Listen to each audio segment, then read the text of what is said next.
This homemade chili recipe is easy. I start off with my seasoning blends, which include some cumin and chili powder, garlic, onion, so on and so forth. I take half of my season, add it to my ground turkey, and I let that come together. Once my ground turkey has browned, I added dry beans that I washed and rinsed and let soak overnight.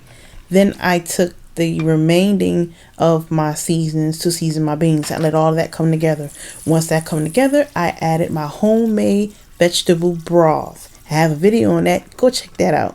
So I let my beans cook in my vegetable broth, and then I added tomato sauces and my tomato paste and a little bit of sugar. I let everything cook and come together for about 2 hours, and there you go. Had it alongside of some hot water cornbread. Why should you use Oils and Bars oat milk and honey soaps? Because your skin deserves the best ingredients, and they're on sale for only $3 a bar. Shop oilsandbars.com today.